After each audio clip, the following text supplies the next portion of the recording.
Hello aspirants, welcome back to my channel UPSC with I am Mendes. हमने modern India के 3 lecture complete कर लिए हैं और आज हमारा चौथा लेक्चर है। और आज हम भारतीय राष्ट्रीय कांग्रेस कंप्लीट करेंगे। इसके आगे भी जो भी टॉपिक होंगे उनको कंप्लीट करेंगे। तो चलिए स्टार्ट करते हैं।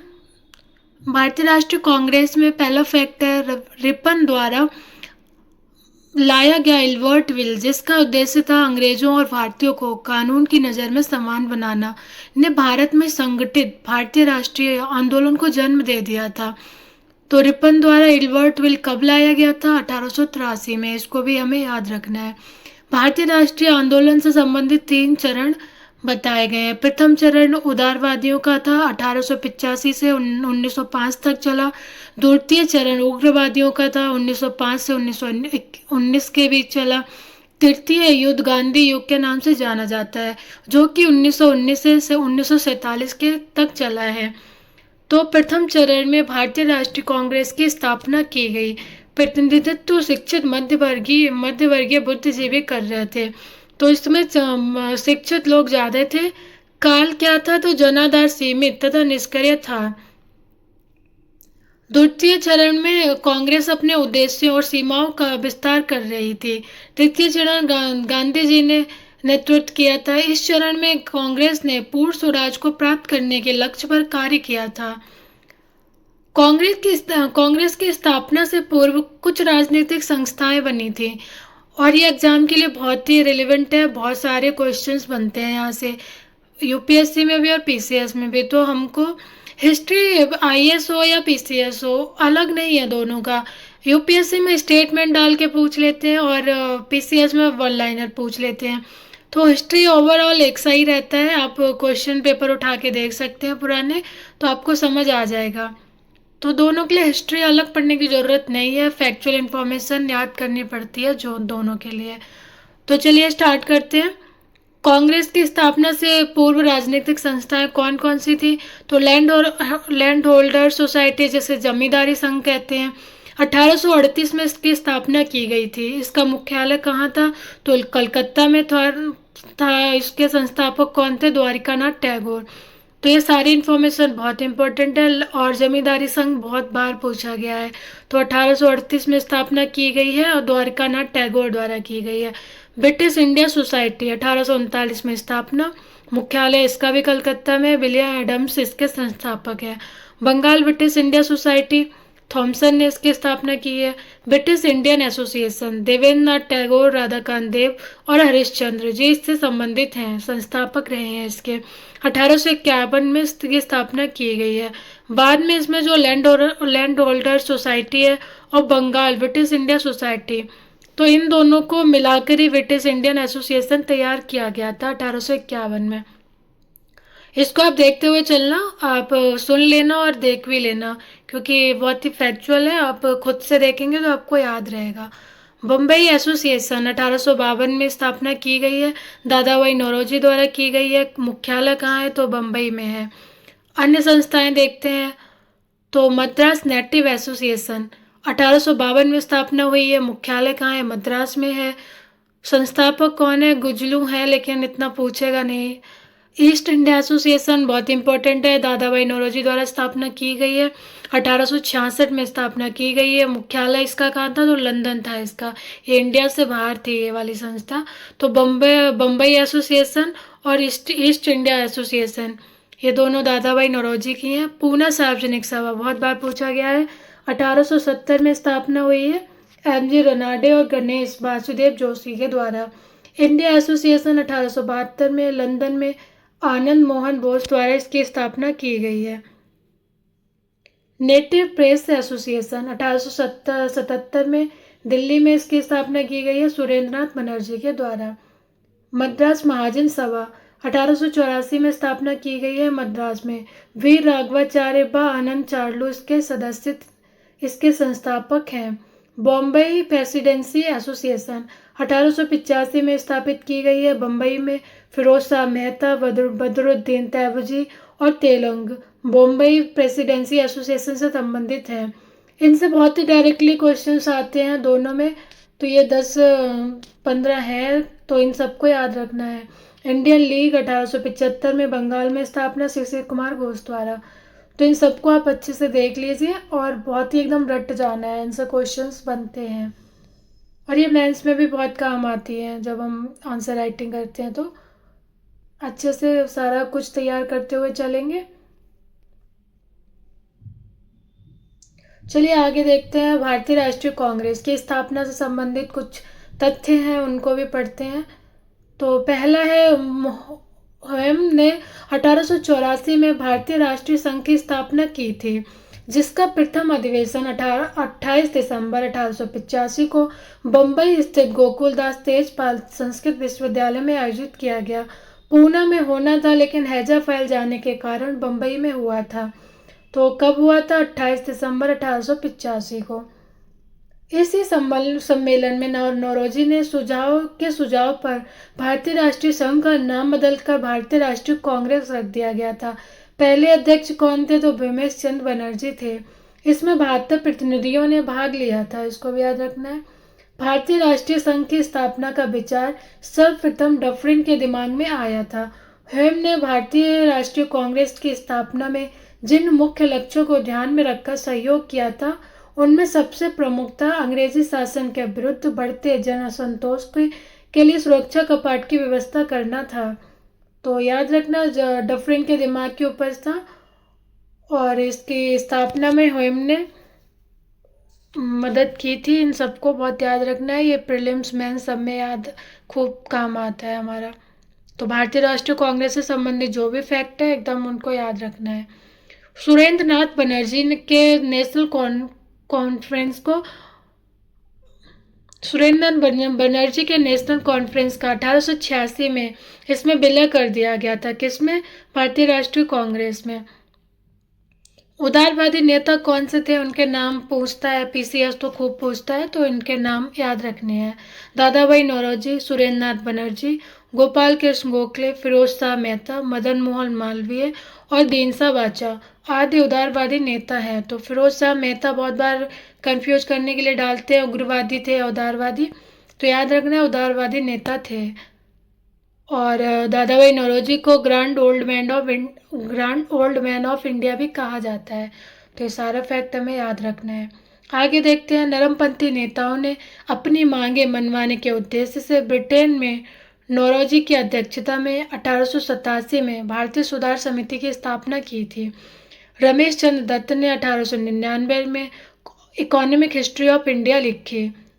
राष्ट्रवादियों के प्रारंभिक सफलता के रूप में 1886 में लोक सेवा आयोग की स्थापना तथा भारत एवं इंग्लैंड में एक साथ परीक्षा कराने पर सहमति, भारतीय व्यय की समीक्षा हेतु रेलवे आयोग की स्थापना, 1892 में भारतीय परिषद अधिनियम पारित किया गया।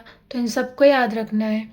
धन निकास सिद्धांत, ये इस मेंस में काम आता है, लेकिन बस इतना याद रखना दादा भाई नौरोजी से संबंधित है धन निष्कासन सिद्धांत। आगे देखते हैं, राष्ट्रीय आंदोलन का द्वितीय चरण जो कि 1905 से 1913 के बीच चला है। कांग्रेस के उदारवादी नेताओं के अनुनय विनय की प्रवृत्ति को राजनीतिक वृक्षावृत्त की संज्ञा दे डाली थी। किसने? उग्रवादी नेताओं ने। तो ये स्टेट बैंक में पूछता है। उग्रवादी बाल गंगाधर तिलक महाराष्ट्र से संबंधित है। अरविंद घोष विपिन चंद्रपाल बंगाल से थे। लाला लाजपत राय पंजाब से थे। अरविंद घोष की एक पुस्तक भी पूछी जाती है, तो भवानी मंदिर, तो याद रखना भवानी मंदिर अरविंद घोष द्वारा लिखी गई है। तो इन तीनों चारों को याद रखना है। स्वराज, स्वदेशी और बहिष्कार का नाम सर्वप्रथम तिलक ने दिया था। बाल गंगाधर तिलक से ने दिया था स्वराज, स्वदेशी और बहिष्कार नाम। बंगाल विभाजन के विरुद्ध स्वदेशी आंदोलन शुरू होने से पूर्व ही बंगाल में अश्वनी कुमार दत्त और रविन्द्रनाथ टैगोर द्वारा स्वदेशी का बीज बो दिया गया था। लाल बाल पाल उग्रवाद की 3 प्रमुख स्तंभ थे। लाला लाजपत राय ने पंजाबी के माध्यम से करारा प्रहार किया, बाल गंगाधर तिलक ने केसरी से, और अरविंद घोष के न्यू इंडिया के माध्यम से ब्रिटिश सरकार पर करार किया गया था। तो इन तीनों को याद रखना है। पंजाबी लाला लाजपत राय से संबंधित है, केसरी पुस्तक बाल गंगाधर तिलक से, और वो न्यू इंडिया पाल से संबंधित है। महाराष्ट्र में देखते हैं कौन कौन सा आंदोलन शुरू किया गया। तो 1893 में गणपति महोत्सव और 1896 में शिवाजी महोत्सव की शुरुआत तिलक द्वारा की गई थी। कहाँ? महाराष्ट्र में, बाल गंगाधर तिलक द्वारा। तो पहले गणपति महोत्सव की गई थी 1893 में, और शिवाजी महोत्सव की 1896 में। महाराष्ट्र में आर्य बांधव समिति नामक क्रांतिकारी संस्था तिलक की प्रेरणा से स्थापित की गई थी। तो आर्य बांधव समिति की स्थापना एक क्रांतिकारी संस्था थी, इसको भी याद रखना है, महाराष्ट्र में स्थापित की गई थी। महाराष्ट्र के क्रांतिकारी संघों में से प्रथम स्थान विनायक दामोदर सावरकर द्वारा स्थापित अभिनव भारत समाज का था।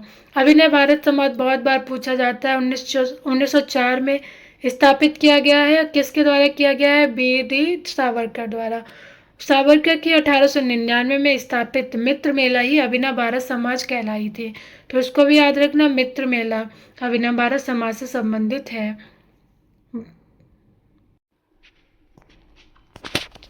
बंगाल में देखते हैं तो 1902 में अनुशीलन समिति की स्थापना की गई। बंगाल का पहला क्रांतिकारी संगठन था। मिदनापुर में ज्ञानेंद्र नाथ और कलकत्ता में पी मित्रा द्वारा इसकी स्थापना की गई थी। किसकी? अनुशीलन समिति की। अमेरिका में दोनों का नाम पूछता है तो मिदनापुर से ज्ञानेंद्र नाथ संबंधित है, कलकत्ता से पी मित्रा संबंधित है।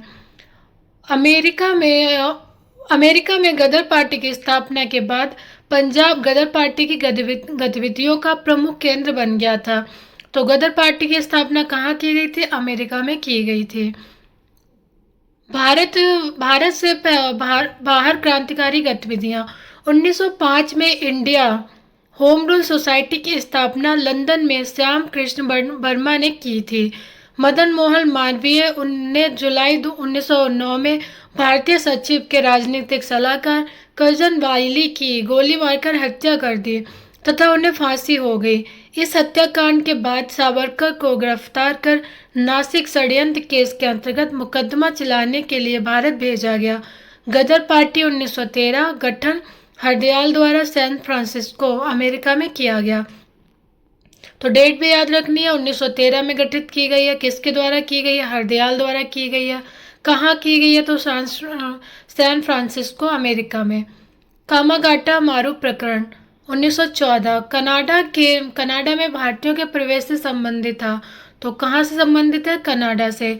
कनाडा सरकार ने ऐसे भारतीयों का अपने यहाँ प्रवेश वर्जित कर दिया जो सीधे भारत से नहीं आते थे। कनाडा सरकार का यह कानून इसलिए भी अधिक कठोर माना गया क्योंकि उन दिनों ऐसा कोई रास्ता नहीं था जिससे भारतीय सीधे कनाडा पहुंच सकें। यात्रियों के अधिकार की लड़ाई लड़ने हेतु हुसैन रहीम, बलवंत सिंह, सोहन लाल पाठक की अगुवाई में शोर कमेटी का गठन किया गया था। तो याद रखना, शोर कमेटी किससे संबंधित है? कामागाटा मारू प्रकरण से। हुसैन रहीम, बलवंत सिंह, सोहन लाल पाठक इससे संबंधित रहे हैं। बंगाल विभाजन बहुत इंपॉर्टेंट टॉपिक है, ध्यान से पढ़ेंगे हम लोग। तो बंगाल विभाजन कब हुआ? 1905 में। उस समय वायसराय कौन था? कर्जन वाइली था। तो उसके कार्यकाल में हुआ था, उसी के द्वारा किया गया था। भारतीय राष्ट्रीय पर एक प्रचंड प्रहार के रूप में जाना जाता है बंगाल विभाजन। बंगाल विभाजन में पश्चिम बंगाल और पूर्वी बंगाल दोनों सम्मिलित थे। पश्चिम बंगाल में बंगाल प्लस बिहार प्लस उड़ीसा, ये तीनों आते थे, बंगाल, बिहार, उड़ीसा। पूर्वी बंगाल में पूर्वी बंगाल और असम सम्मिलित थे। हिंदू जनसंख्या बाहुल क्षेत्र पश्चिम बंगाल था और पूर्वी बंगाल में मुस्लिम जन बाहुल्य क्षेत्र था। पश्चिम बंगाल की राजधानी कलकत्ता थी, पूर्वी की ढाका थी। बंगाल विभाजन में एक और विभाजन, धार्मिक आधार पर विभाजन अंतर्निहित था हिंदू और मुस्लिम के बीच। तो इस वजह से हम पश्चिम बंगाल कहते हैं, क्योंकि बंगाल, बिहार और उड़ीसा पश्चिम में थे, पूर्वी बंगाल और असम पूर्व में थे। तो इस वजह से पश्चिम बंगाल ही नाम पड़ गया इस स्टेट का। 20 जुलाई 1905 को बंगाल विभाजन के निर्णय की घोषणा की गई थी। 16 अक्टूबर 1905 को बंगाल विभाजन प्रभावी हो गया। 7 अगस्त 1905 को कलकत्ता के टाउन हॉल में संपन्न एक बैठक में स्वदेशी आंदोलन की घोषणा हुई और बहिष्कार प्रस्ताव पारित कर दिया गया। तो इन तीनों डेट को याद रखना है। 20 जुलाई को बंगाल विभाजन का निर्णय लिया गया। 16 अक्टूबर 1905 को बंगाल विभाजन की योजना प्रभावित कर दी गई। 7 अगस्त 1905 को कलकत्ता के टाउन हॉल में संपन्न एक बैठक में स्वदेशी आंदोलन की घोषणा हुई और बहिष्कार प्रस्ताव पारित कर दिया गया इसके विरुद्ध, किसके? बंगाल विभाजन के। तो इन तीनों डेट को बहुत अच्छे से याद रखनी है हमें। 16 अक्टूबर का दिन समूचे बंगाल में शोक दिवस के रूप में मनाया गया। उपवास रखे गए, वंदे मातरम गीत गाए गए और राखी भी बांधी गई। सुरेंद्रनाथ बनर्जी ने कहा था कि बंगाल विभाजन हमारे ऊपर एक वज्र की तरह गिरा है। तो कभी कभी स्टेटमेंट पूछ लेता है पीसीएस में, तो विभाजन हमारे ऊपर एक वज्र की तरह गिरा है, सुरेंद्रनाथ बनर्जी ने कहा था। किसके विरोध में? बंगाल विभाजन के। टैगोर, रविन्द्रनाथ टैगोर ने इसी समय अमर सोना बांग्ला 1912 जो आया था नामक गीत लिखा, जो बांग्लादेश का राष्ट्रीय गीत बन गया 1971 में। कलकत्ता अधिवेशन कब हुआ है? 1906 में हुआ है। कांग्रेस का पद को लेकर उदारवादियों और उग्रवादियों में विवाद हो गया। अध्यक्ष दादाभाई नौरोजी को बनाया गया।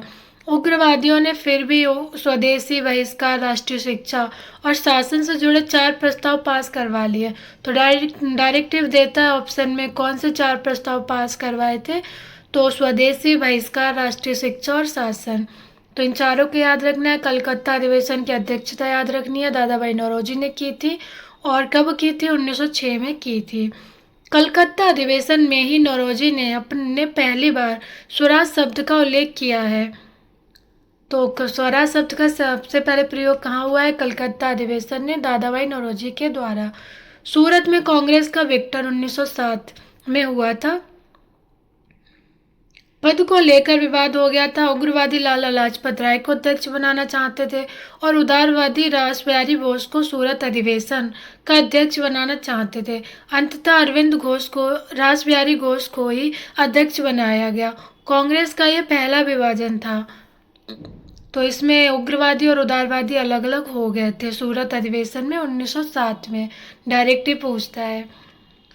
मुस्लिम लीग की स्थापना कब हुई है? 1906 में हुई है। बंगाल विभाजन हिंदू और मुसलमानों के बीच सांप्रदायिक फूट डालने का सबसे बड़ा कारण बना। बंगाल विभाजन की घोषणा के बाद ही 1 अक्टूबर 1906 को आगा खां के नेतृत्व में मुसलमानों का एक शिष्टमंडल तत्कालिक वायसराय लॉर्ड मिंटो से शिमला में मिला था। तो ये पूरी इंफॉर्मेशन याद रखनी है हमें। ढाका के नवाब सलीमुल्लाह संस्थापक अध्यक्ष बने हैं, किसके?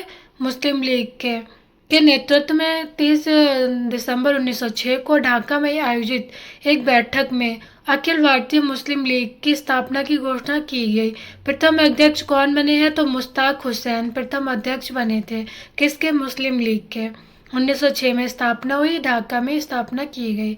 लीग ने 1908 में अमृतसर में हुए कांग्रेस अधिवेशन में मुसलमानों के लिए पृथक निर्वाचक मंडल की मांग की थी, जिसकी पूर्ति 1909 के मौर्य मिंटो सुधार द्वारा किया गया है।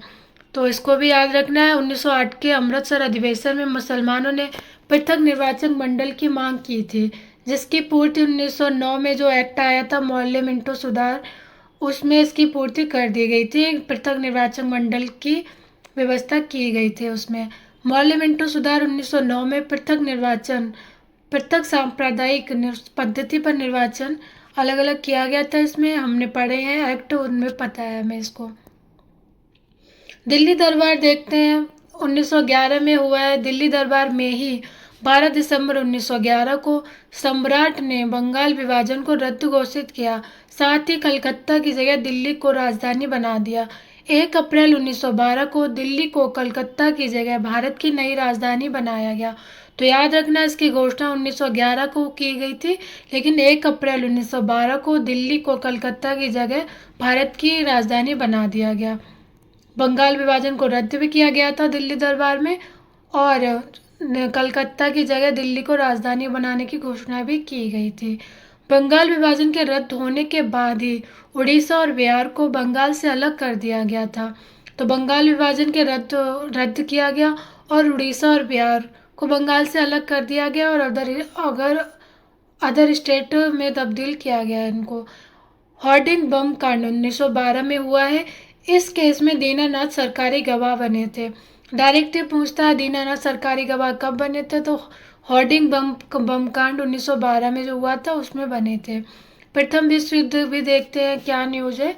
एक तरफ जर्मनी, ऑस्ट्रिया, इटली और टर्की थे, दूसरी तरफ फ्रांस, रूस और इंग्लैंड थे। लॉर्ड हॉर्डिंग की बुद्धिमत्ता के कारण ही युद्ध में ब्रिटेन को भारत का पूर्ण समर्थन प्राप्त हुआ था। युद्ध में ब्रिटिश सरकार द्वारा टर्की के विरुद्ध युद्ध की घोषणा से मुस्लिम लीग का सरकार के प्रति मोहभंग हो गया था। तो इसको याद रखना है। लखनऊ पैक्ट 1916 में हुआ था। लखनऊ अधिवेशन की अध्यक्षता किसने की है, तो अंबिका चरण मजूमदार ने की थी।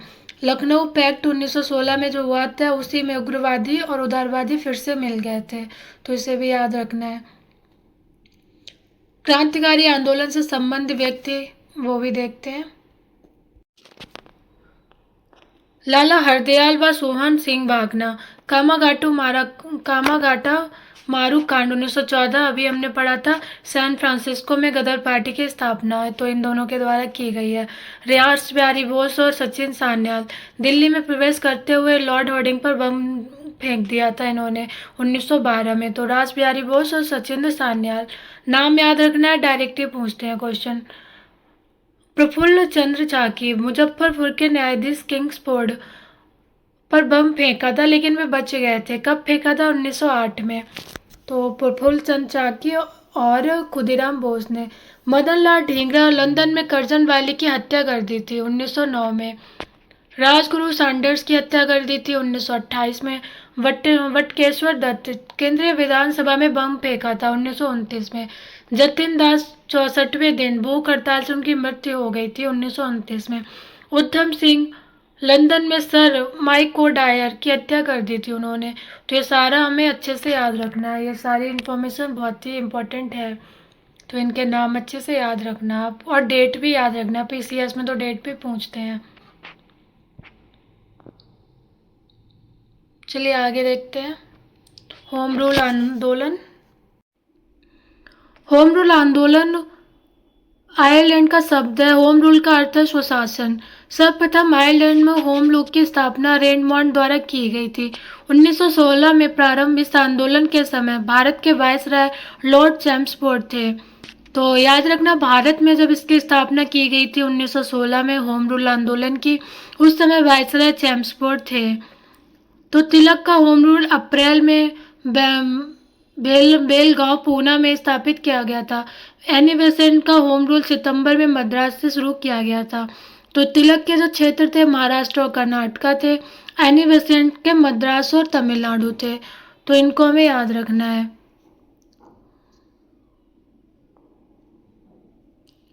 महाराष्ट्र और मद्रास, तो इन दोनों को याद रखना है। मुख्यालय बेलगांव कर्नाटका, अड्यार मद्रास एनी बेसेंट का, तो इन सबको याद रखना है।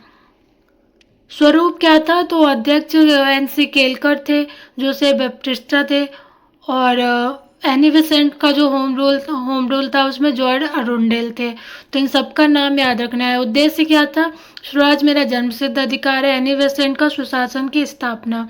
प्रचार मराठा और केसरी के द्वारा किया गया। एनी बेसेंट द्वारा कॉमनवेल्थ और न्यू इंडिया के द्वारा किया गया। तो ये पूरी इन्फॉर्मेशन बहुत ही इंपॉर्टेंट है। मेंस में आप एज्यू का त्यों लिख सकते हैं। तो एक बार अच्छे से देख लीजिए, पूरी इन्फॉर्मेशन बहुत ही इम्पोर्टेंट है। तिलक से रिलेटेड जो भी होम रूल की है और एनी बेसेंट की थी।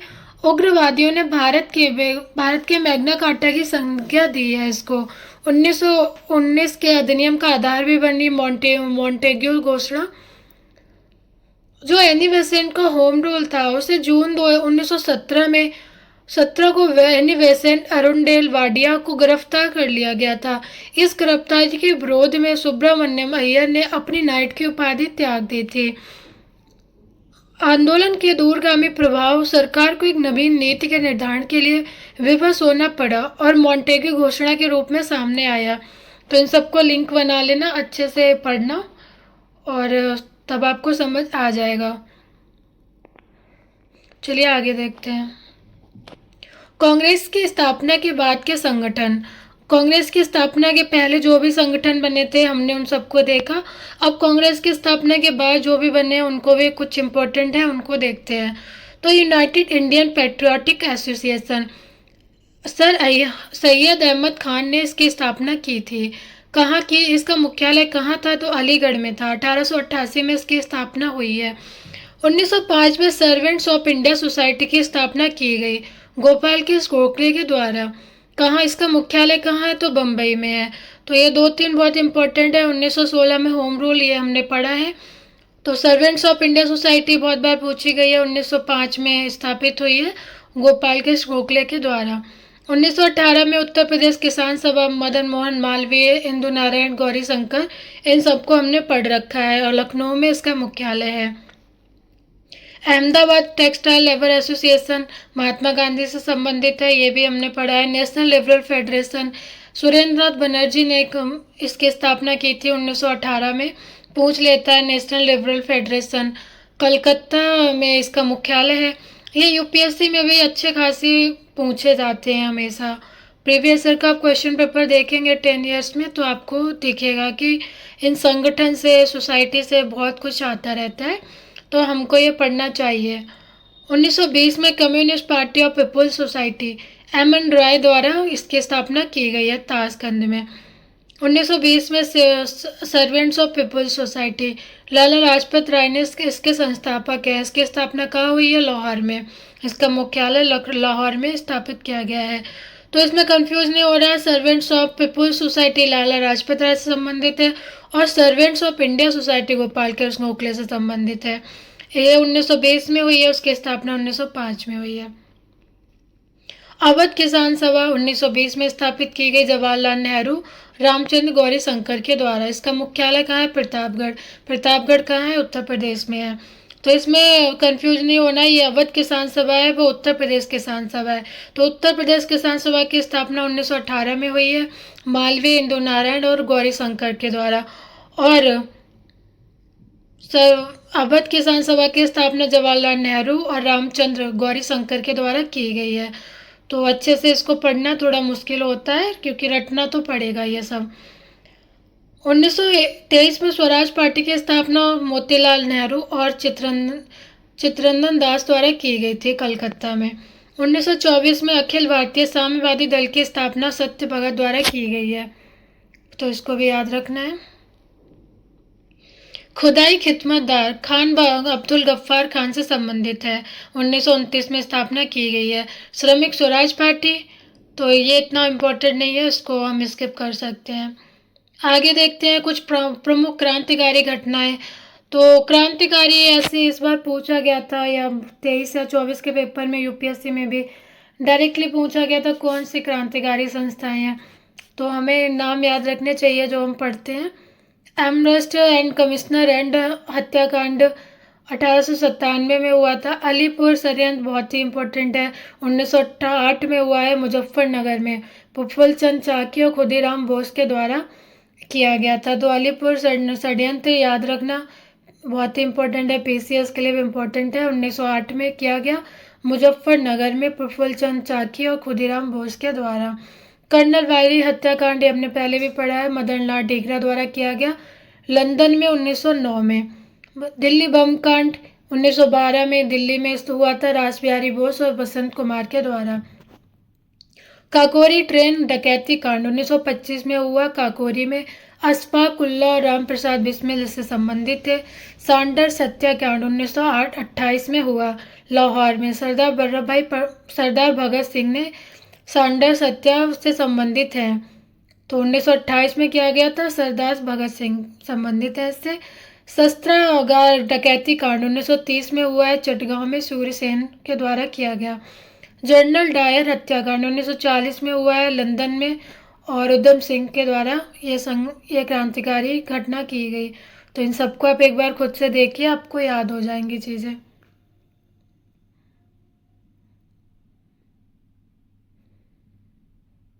चलिए आगे देखते हैं। विदेशी में कुछ क्रांतिकारी संगठन स्थापित हुए देख लेते हैं।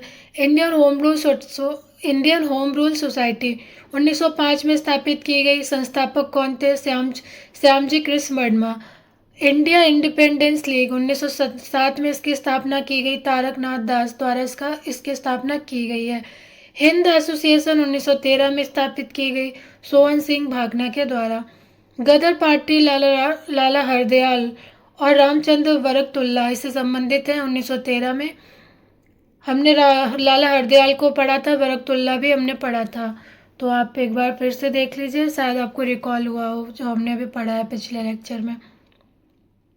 इंडियन इंडिपेंडेंस लीग 1915 में राजा महेंद्र प्रताप द्वारा की गई इसकी स्थापना। इंडियन इंडिपेंडेंस लीग 1942 में रासबिहारी बोस द्वारा।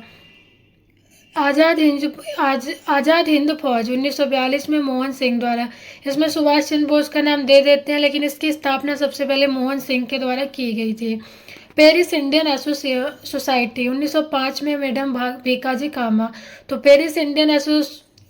पेरिस इंडियन सोसाइटी की स्थापना 1905 में मैडम भीकाजी कामा द्वारा की गई है। तो ये सारे संगठन याद रखना है। Ghadar party, Indian home rule society, ये सारे बहुत इंपॉर्टेंट हैं। चलिए आगे देखते हैं। भारतीय राष्ट्रीय कांग्रेस के बहुत सारे अधिवेशन हुए थे, तो हम उनको देखते हैं। कुछ इम्पोर्टेंट हैं और पीसीएस में तो इससे भर भर के क्वेश्चन पूछे जाते हैं, तो हम अच्छे से पढ़ते हैं। 1885 में पहला अधिवेशन किया गया था। कहाँ पर किया गया था? बम्बई में। व्योमेश चंद्र बनर्जी इसके अध्यक्ष बनाए गए थे। दूसरा अधिवेशन 1886 में हुआ कलकत्ता में। दादा भाई नौरोजी इसके अध्यक्ष बनाए गए। प्रथम पारसी अध्यक्ष थे। 1887 में मद्रास में आयोजन किया गया। बदरुद्दीन तैवजी प्रथम मुस्लिम अध्यक्ष थे, उसके अध्यक्ष बने थे। इस बार आरोप के एग्जाम में पूछा गया था। प्रथम मुस्लिम अध्यक्ष तो बदरुद्दीन तैवजी बने थे अध्यक्ष तीसरे अधिवेशन के। 1888 में इलाहाबाद में जो अधिवेशन हुआ उसमें प्रथम अंग्रेज अध्यक्ष बने थे जॉर्ज यूले। और सारे इतने इम्पोर्टेंट नहीं है, तो 1800 हम इलाहाबाद में इतने सारे अधिवेशन हुए हैं, उनको याद रख सकते हैं। एक बार देख लेना। और जो जिनमें कुछ महत्वपूर्ण निर्णय लिए गए उनको तो याद करना चाहिए। 1905 में बनारस गोपाल कृष्ण गोखले, ये बहुत बार पूछा गया है, तो इसको याद रख सकते हैं। 1905 में बनारस में किया गया, उसकी अध्यक्षता गोपाल कृष्ण गोखले ने की थी। 1906 में कलकत्ता अधिवेशन हुआ था, दादा भाई नौरोजी द्वारा अध्यक्षता की गई। 1907 में सूरत में अधिवेशन किया गया।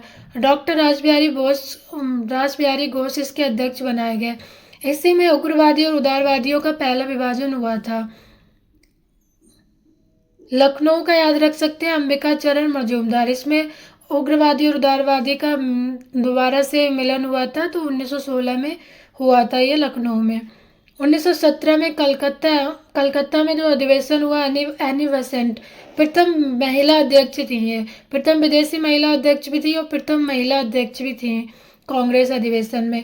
इस बार आरोप के एग्जाम में ये भी पूछा गया था कि कौन पहली महिला अध्यक्ष थी, तो एनी बेसेंट पहली महिला अध्यक्ष थी।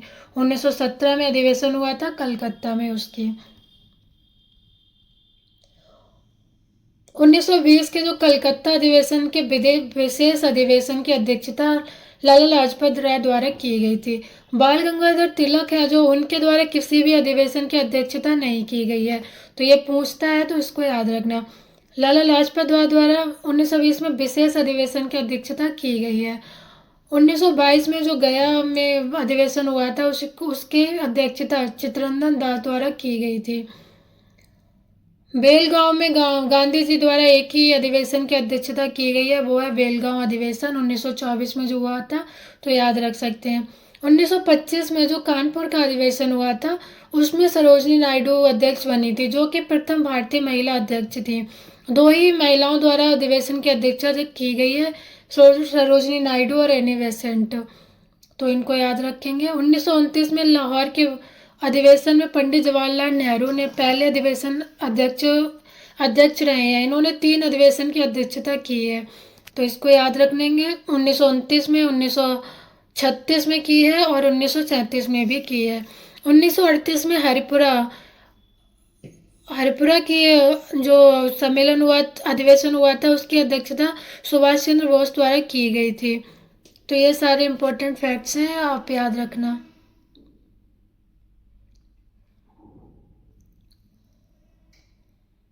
1940 से 45 तक अधिवेशन नहीं हुए थे, तो अब्दुल कलाम आज़ाद लगातार 6 वर्षों तक अध्यक्ष बने रहे। तो पूछता है कभी कभी सबसे लंबा कार्यकाल किनका रहा, तो अध्यक्ष अब्दुल कलाम आज़ाद द्वारा किया गया। 1946 में जो मेरठ में अधिवेशन हुआ था, जेबी कृपलानी स्वतंत्रता के समय अध्यक्ष थे, तो ये इसको भी याद रख सकते हैं। पूछता है ये क्वेश्चन, स्वतंत्रता के समय कौन अध्यक्ष था भारतीय राष्ट्रीय कांग्रेस का, तो याद रखना जेबी कृपलानी थे। कहाँ स्थापना की, कहाँ अधिवेशन हुआ था, तो मेरठ में हुआ था, उत्तर प्रदेश में 1946 में। भारतीय क्रांतिकारी संगठन हमने थोड़े देखे हैं, थोड़े और शेष बचे हैं, उनको भी देखते हैं। मित्र मेला, तो 1903 में इसकी स्थापना विनायक दामोदर सावरकर और गणेश सावरकर द्वारा की गई थी। कहीं कहीं पर 1902 भी रहता है, तो वो भी सही है। अभिनव भारत समाज 1904 में वीडी सावरकर द्वारा ही इसकी स्थापना की गई है, हमने पहले भी पढ़ा है। ढाका अनुशीलन समिति 1904 में स्थापना हुई, पी मित्रा और पुलिन दास के द्वारा। भारत माता सोसाइटी 1904 में अजीत सिंह और अम्बा प्रसाद द्वारा। युगांतर अंजुमान 1907 में बीके घोष और भूपेंद्र नाथ दत्त और के द्वारा इसकी स्थापना की गई। अनुशीलन समिति 1907 में वरिंद्र कुमार घोष, जतीन्द्र नाथ बनर्जी, प्रबोध मित्र, पुलिन दास और सतीश चंद्र बोस के द्वारा। तो ये अभिनव भारत समाज अनुशीलन समिति, Hindustan Republic association, Hindustan socialist Republican association, ये सारी बहुत ही इम्पोर्टेंट है, इनको अच्छे से पढ़ना है। तो हिंदुस्तान रिपब्लिकन एसोसिएशन की स्थापना 1924 में होती है, सचिंद्र सान्याल, रामप्रसाद बिस्मिल और योगेश चंद्र चटर्जी के द्वारा। इसको हम थोड़ा डीपली आगे पढ़ेंगे। नौजवान सभा 1926 में। स्वराज पार्टी का गठन 1923 में हुआ था। गया कांग्रेस के अध्यक्ष CR दास थे। CR दास और मोतीलाल नेहरू ने मार्च 1923 में इलाहाबाद में स्वराज पार्टी की स्थापना की थी। तो याद रखना है 1930 में स्थापना हुई है, इलाहाबाद में की गई है और CR दास, चित्तरंजन दास और मोतीलाल नेहरू के द्वारा स्थापना की गई है। इसने अहिंसा और असहयोग के प्रति अपनी वचनबद्धता को दोहराया था। सितंबर 1923 को दिल्ली में मौलाना आज़ाद के नेतृत्व में कांग्रेस के विशेष अधिवेशन में स्वराज दल को तथा कार्यक्रमों को कांग्रेस संगठन के अंतर्गत मान्यता दे दी गई थी। मध्य प्रांत में स्पष्ट बहुमत, बंगाल में सबसे बड़े दल के रूप में तथा बम्बई और यूपी में संतोषजनक सफलता मिली थी। स्वराजियों को मद्रास और पंजाब में आशा के अनुरूप सफलता नहीं मिली। तो इसको याद रखना है, बम्बई और उत्तर प्रदेश में सफलता अधिक मिली थी स्वराज पार्टी को, और बंगाल में सबसे बड़े दल के रूप में उभर कर सामने आया। चुनाव के बाद स्वराजियों ने केंद्रीय और प्रांतीय विधानमंडलों में प्रवेश कर महत्वपूर्ण कार्य किए, जिसमें प्रमुख कार्य इस प्रकार हैं। पहला था 1919 के एक्ट की जांच हेतु मुडीमैन समिति को नियुक्त करवाना। तो यह स्वराज दल के नेताओं के द्वारा किया गया, ऐसी मांग की गई। दूसरा था दमनात्मक कानूनों को समाप्त करवाने के लिए संघर्ष। तीसरा था कपास पर लगने वाले उत्पाद शुल्क की समाप्ति तथा नमक कर में कटौती। तो डायरेक्ट ही पूछ लेता है स्वराज पार्टी के जो नेता थे उन्होंने क्या मांगे की थी, तो हमें इनको याद रखना है। 3-4 पॉइंट है, मेंस में भी काम आते हैं, प्रीलिम्स में भी पूछ लेता है। स्वराजियों की राजनीति के परिणाम स्वरूप ही भारतीयों को सर्वप्रथम सांसद बनने का गौरव प्राप्त हुआ था। 1925 में विट्ठल भाई पटेल का सेंट्रल असेंबली में सेंट्रल लेजिस्लेटिव असेंबली का अध्यक्ष चुना गया। स्वराजियों की एक महत्वपूर्ण उपलब्धि थी। तो 1925 में विट्ठल भाई को सेंट्रल लेजिस्लेटिव असेंबली का अध्यक्ष चुना गया था। तो इसको याद रखना है, बहुत बार पूछा गया है। बहुमत के अभाव में भी 1928 को केंद्रीय विधानमंडल में पेश किया गया पब्लिक सेफ्टी बिल का सभी राष्ट्रवादी शक्तियों ने एक स्वर में विरोध किया था। तो पब्लिक सेफ्टी बिल कब आया था? 1928 में, और इसका एक विरोध किया गया था राष्ट्रवादियों के द्वारा। 5 फरवरी 1924 को गांधी जी को खराब स्वास्थ्य के कारण सरकार ने जेल से रिहा कर दिया था। असहयोग आंदोलन के दौरान गांधी जी को गिरफ्तार किया गया था, तो 5 फरवरी 1924 को उन्हें रिहा कर दिया गया। 1924 में बेलगांव अधिवेशन की अध्यक्षता की थी गांधी जी ने, तो बहुत बार पूछा जाता है, याद रखना है इसको। आंदोलन नागपुर झंडा सत्याग्रह 1923 में हुआ, वरसाड़ सत्याग्रह 1923 में हुआ, गुरका बाग सत्याग्रह 1922-23 में संपन्न हुआ, तारकेश्वर सत्याग्रह 1924 में और वाइकोम सत्याग्रह 1925 से 1924-25 तक चला है। तो ये सारे आंदोलन की डेट याद रखनी है। क्रांतिकारी आतंकवाद का प्रथम चरण 1905 से 1915 के बीच शुरू हुआ। क्रांतिकारी आतंकवादी आंदोलन का द्वितीय चरण 1924 से 1934 के बीच में रहा।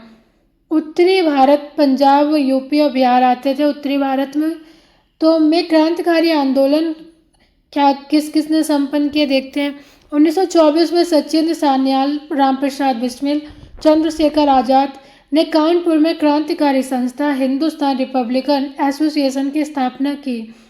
तो इसको हमने पहले भी पढ़ा है, बहुत इंपॉर्टेंट है। हिंदुस्तान रिपब्लिकन एसोसिएशन की स्थापना किसने की है? तो सचिंद्र सान्याल, रामप्रसाद बिस्मिल और चंद्रशेखर आज़ाद। कहाँ पर की थी? कानपुर में की थी। एक क्रांतिकारी संस्था है, 1924 में स्थापना की गई। ये पूरा ही लाइन बहुत ही इंपॉर्टेंट है, इसको याद रखना है। काकोरी कांड अगस्त 1925 में हुआ था। हिंदुस्तान रिपब्लिकन एसोसिएशन का सबसे प्रमुख कार्य काकोरी डकैती ही था। 9 अगस्त 1925 को एसोसिएशन के सदस्यों ने सहारनपुर लखनऊ पर 8 डाउन रेलगाड़ी को काकोरी नामक गांव में रोककर रेल विभाग के खजाने को लूट लिया था। तो पूछता भी है कि काकोरी डकैती के अंतर्गत क्या हुआ था, तो इसको याद रखना है। सहारनपुर लखनऊ पर ये कांड हुआ था। बहुत बार पूछा गया है पीसीएस में, तो बहुत बार पूछा गया। ये डेट भी याद रखनी है, 9 अगस्त 1925 को।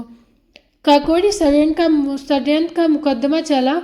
रामप्रसाद बिस्मिल पर अशफाक उल्लाह खां, राजेंद्र लाहिड़ी और रोशन सिंह को फांसी दे दी गई थी काकोरी षड्यंत्र के मुकदमे के बाद।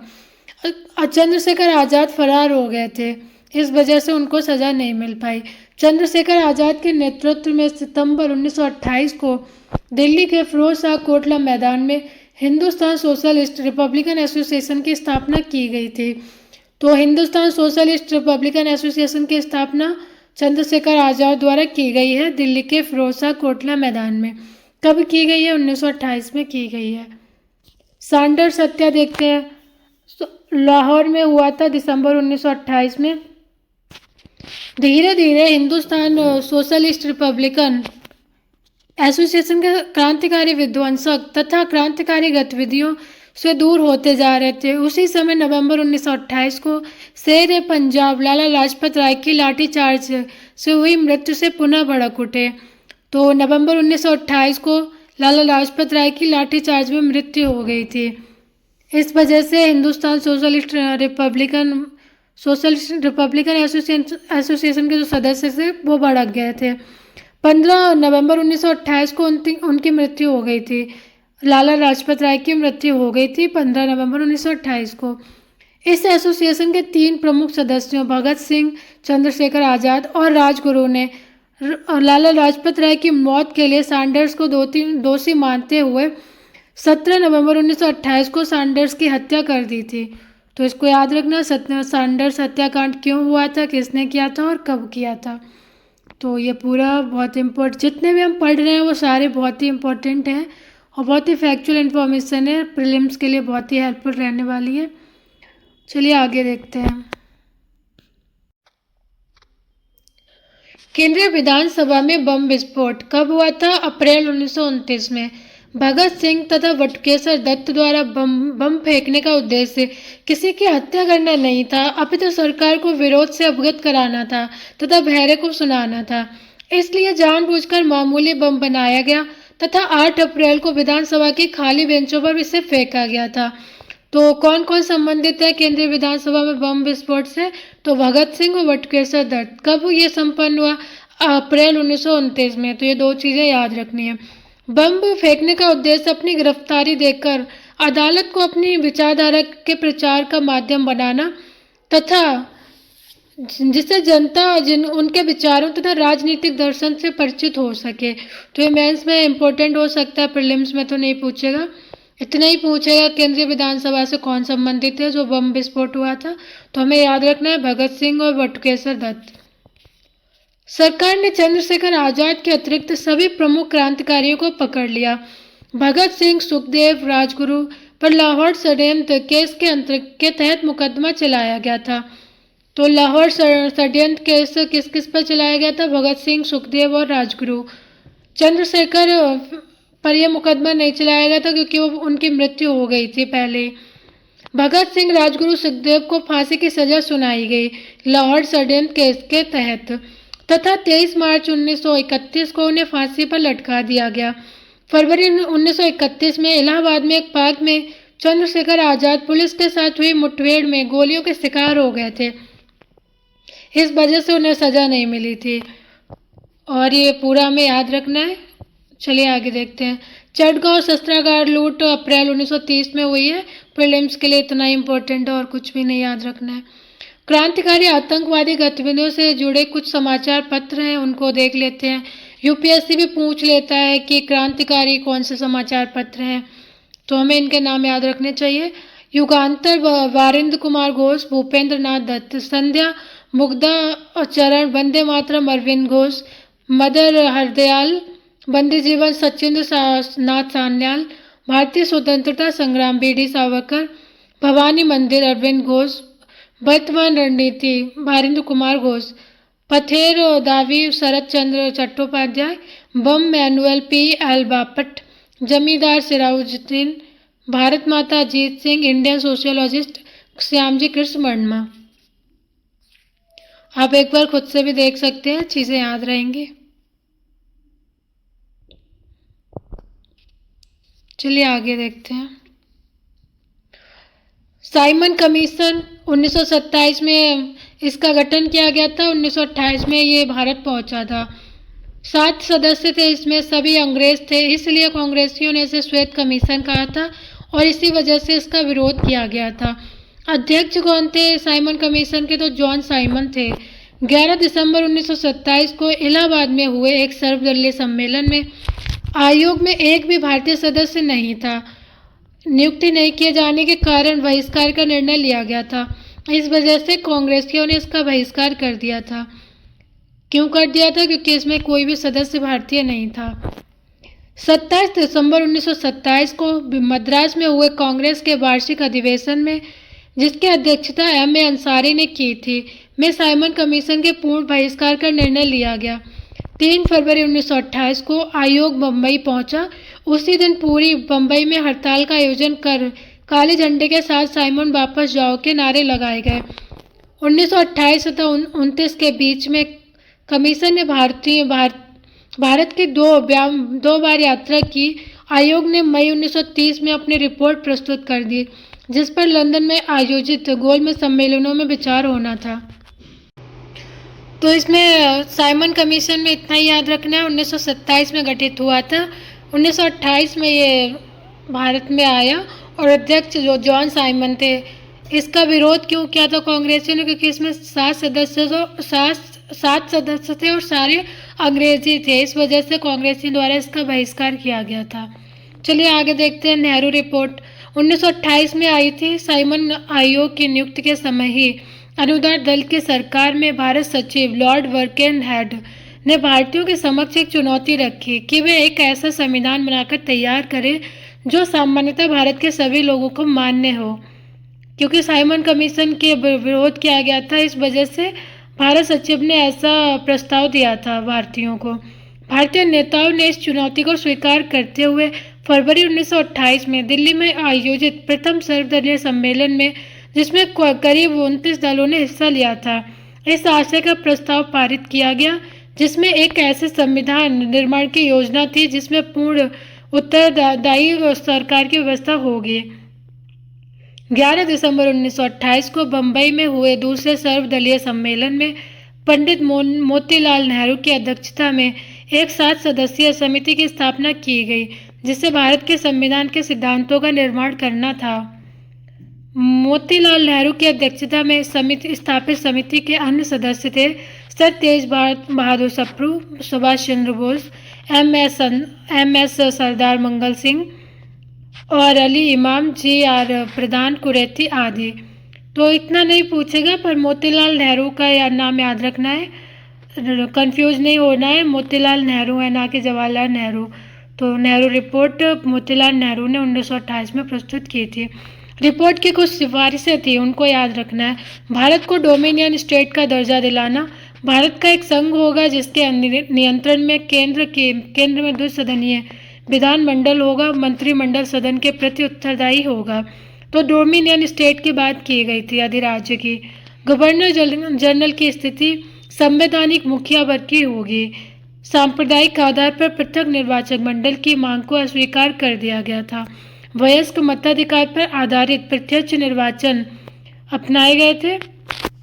नागरिकता को परिभाषित करते हुए मौलिक अधिकारों को प्रतिपादित किया गया। मुसलमानों को कुछ सीटें आरक्षित करने का प्रावधान किया गया, लेकिन पृथक निर्वाचन नहीं दिया गया था, उनको आरक्षण दिया गया था।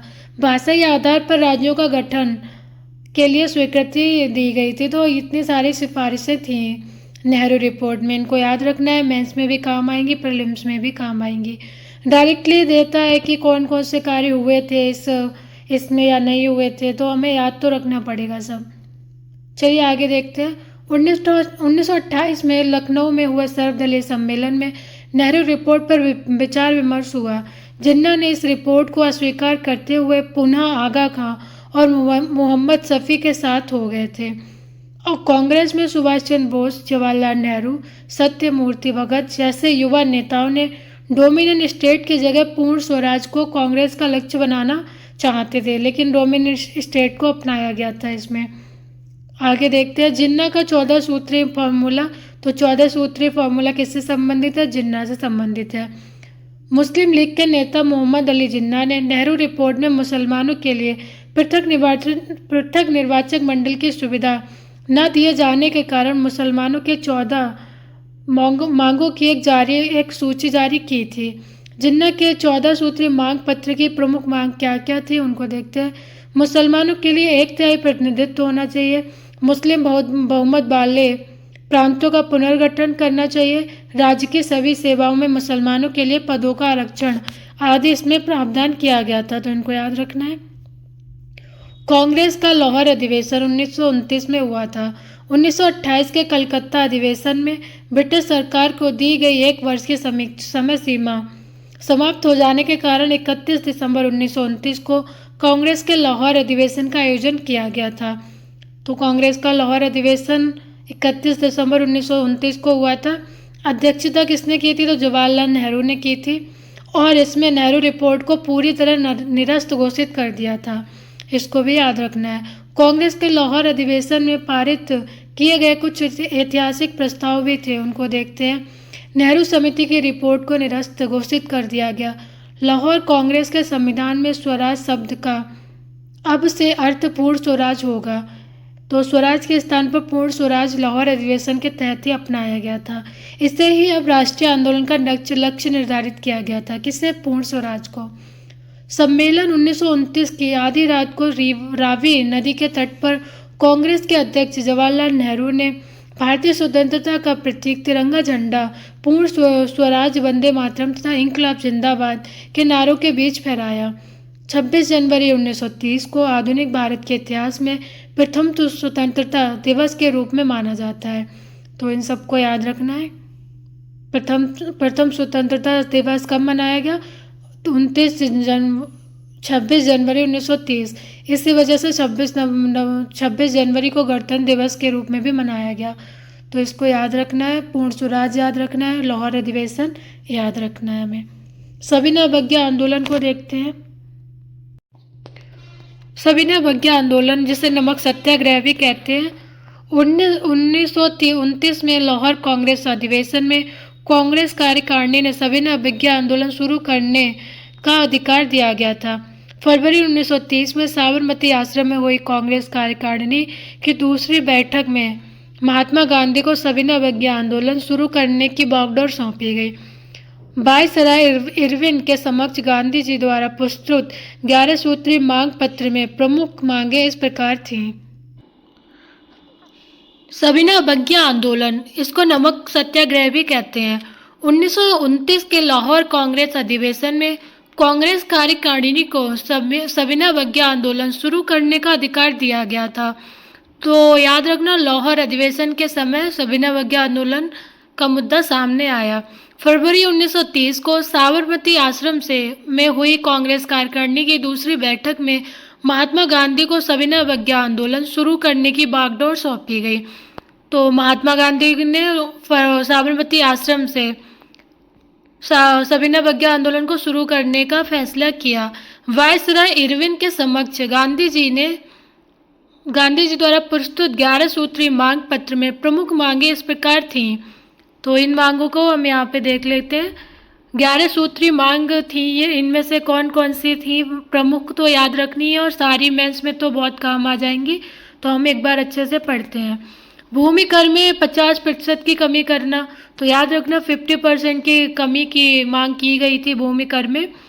नमक कर और सरकार द्वारा कानून पर एकाधिकार की समाप्ति, तटीय संचार पर भारतीयों के लिए आरक्षण, रुपया स्टर्लिंग विनिमय अनुपात को कम करना, देसी कपड़ा उद्योगों को संरक्षण देना, सैनिक खर्च पर 50% की कमी करना, सिविल प्रशासन पर खर्च में 50% की कमी करना, मादक द्रव्यों पर पूर्णतः रोक लगाना, सभी राजनीतिक कैदियों की रिहाई की मांग भी की गई थी।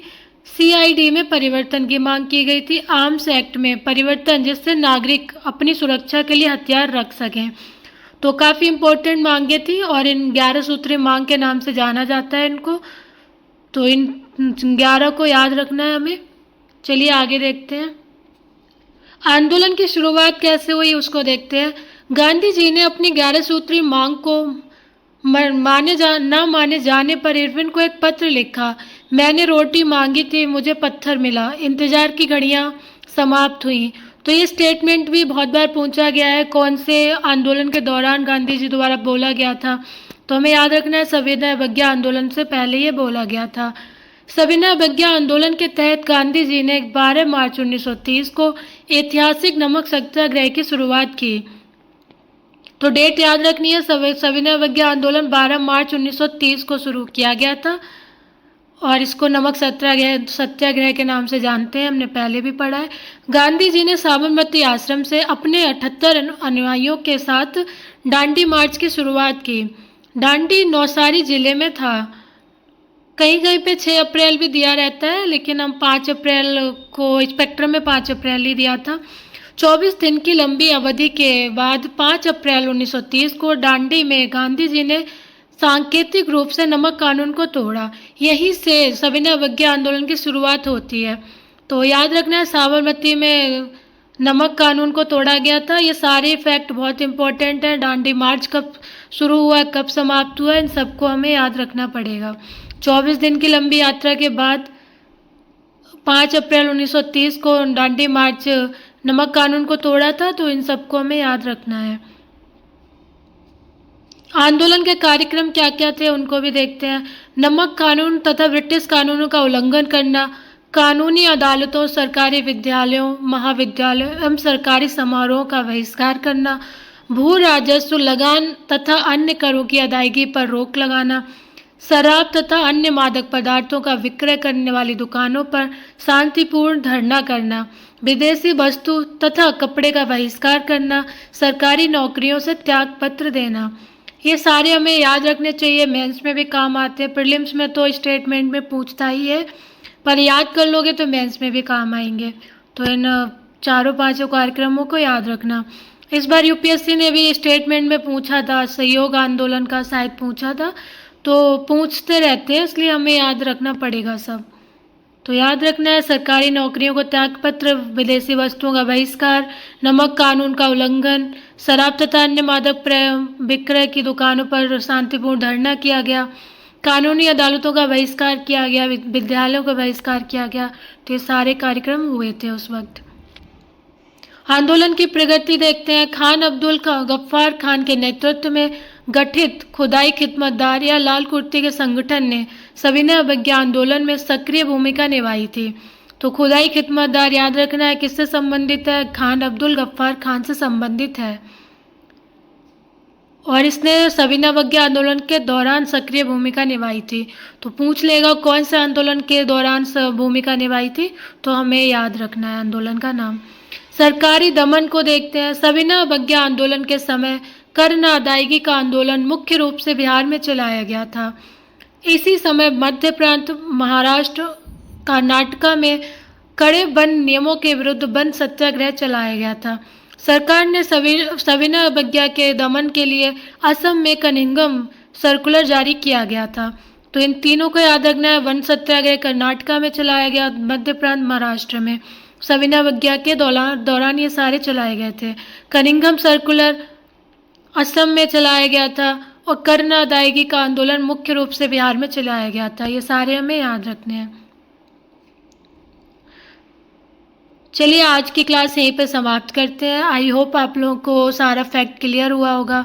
अगर कहीं पे परेशानी आ रही हो तो आप कमेंट बॉक्स में कमेंट कर सकते हैं, हम बाद में डिस्कस कर लेंगे उस टॉपिक को। And thank you for watching and please like and subscribe my channel.